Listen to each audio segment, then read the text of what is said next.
Hi hello friends, welcome back to our channel explore with கீர்த்து.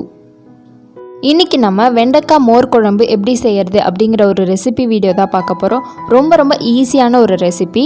So வீடியோக்குள்ளே போகிறதுக்கு முன்னாடி நீங்கள் இன்னும் நம்ம சேனலை சப்ஸ்கிரைப் பண்ணலன்னா கீழே இருக்க சப்ஸ்கிரைப் பட்டன் அமுக்கி பக்கத்துலேயே ஒரு பெல் ஐக்கான் இருக்கும், அதையும் டேப் பண்ணிங்க அப்படின்னா அதில் 3 ஆப்ஷன் கேட்கும். அதில் ஆல் அப்படிங்கிற ஆப்ஷனை செலக்ட் பண்ணி வச்சுக்கோங்க. ஸோ தட் நான் எப்பப்பெல்லாம் வீடியோஸ் போடுறனோ அப்பப்பெல்லாம் உங்களுக்கு ஒரு நோட்டிஃபிகேஷன் வந்துடும். நான் இன்றைக்கி ஒரு பவுலில் 1 ஸ்பூன் அளவு கடலைப்பருப்பு, 1 ஸ்பூன் அளவு துவரம்பருப்பையும் சேர்த்து நல்லா ஊற வச்சுக்கிறேன். இது ஒரு 10 to 15 மினிட்ஸ் வரைக்கும் ஊறட்டும். இந்த 15 மினிட்ஸ் ஊறதுக்குள்ளே நம்ம மற்ற வேலையெல்லாம் பார்த்துடலாம். அடுத்து நம்ம அரைக்கிறதுக்காக ஒரு 3 சின்ன வெங்காயம், கொஞ்சோண்டு இஞ்சி, 3 பல்லு பூண்டு, அப்புறம் ஒரு 1/4 மூடி தேங்காயை இந்த மாதிரி சின்ன சின்ன பீஸாக கட் பண்ணியிருக்கேன். இப்போ இது எல்லாத்தையுமே ஒரு எம்டி மிக்சியில் போட்டுக்கலாம். நம்ம இது கூடயே ஒரு 2 பச்சை மிளகாய், இது உங்கள் காரத்துக்கு ஏற்ப சேர்த்துக்கோங்க, அதையும் கட் பண்ணி இது கூட சேர்த்துக்கலாம். இது கூட ஒரு 1/2 ஸ்பூன் சீரகம்,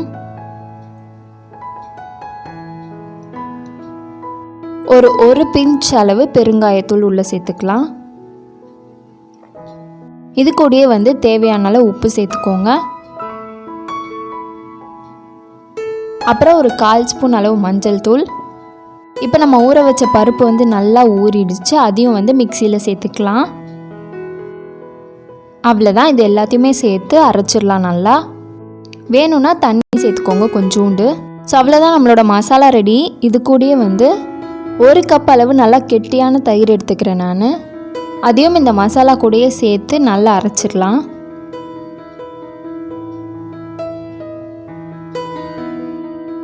ஸோ அவ்வளோதான், அரைச்சி எடுத்தாச்சு, இது ரெடி ஆயிடுச்சு.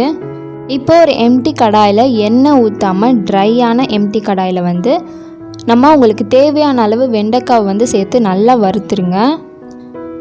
நான் இன்றைக்கி ஒரு 5லேருந்து 7 வெண்டைக்காய் எடுத்திருக்கேன். இப்போ இது ஓரளவுக்கு வதங்கிருச்சு. இந்த மாதிரி வதக்குனா அந்த வளவளப்பு தன்மை போயிடும் வெண்டைக்காயிலேருந்து. இப்போ ஒரு 2 ஸ்பூன் அளவு எண்ணெய் ஊற்றி நல்லா இதை வதக்கிடலாம்.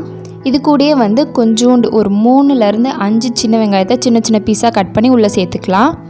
கூடவே உப்பு போட்டு நல்லா வதக்கிக்கோங்க. ஏற்கனவே மசாலாவில் உப்பு போட்டிருக்கோம், ஸோ இதில் கொஞ்சம் கம்மியாக சேர்த்துக்கோங்க.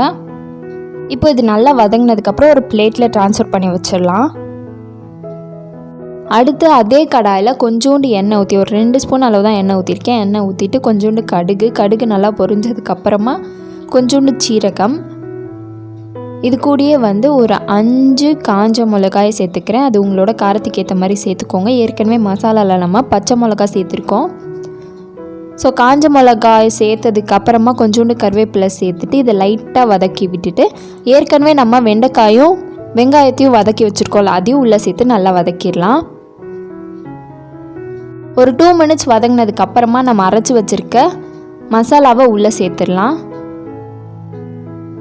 உள்ளே சேர்த்துட்டு உங்களுக்கு தேவையான அளவு தண்ணி ஆட் பண்ணி உப்பு பார்த்துக்கோங்க.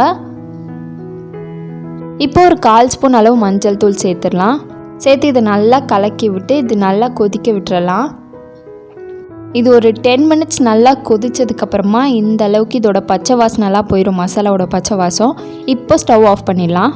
இதை ஒரு வெசலில் ட்ரான்ஸ்ஃபர் பண்ணிவிட்டு மேலே கார்னிஷிங்காக கொஞ்சோண்டு கொத்தமல்லி போட்டுக்கலாம். ஸோ அவ்வளோதான், நம்மளோட வெண்டைக்காய் மோர் குழம்பு ரெடி ஆயிடுச்சு. ஸோ இந்த ரெசிபி உங்களுக்கு பிடிச்சிருக்கும்னு நான் நம்புகிறேன். யூஸ்ஃபுல்லாக இருந்துச்சு அப்படின்னா கீழே இருக்க சப்ஸ்கிரைப் பட்டன் நமக்கு சப்ஸ்கிரைப் பண்ண மறக்காதீங்க. ஸோ அவ்வளோதான், இந்த வீடியோவை இதோட முடிச்சுக்கலாம். அண்ட் நம்ம நெக்ஸ்ட் வீடியோவில் பார்க்கலாம். பாய்.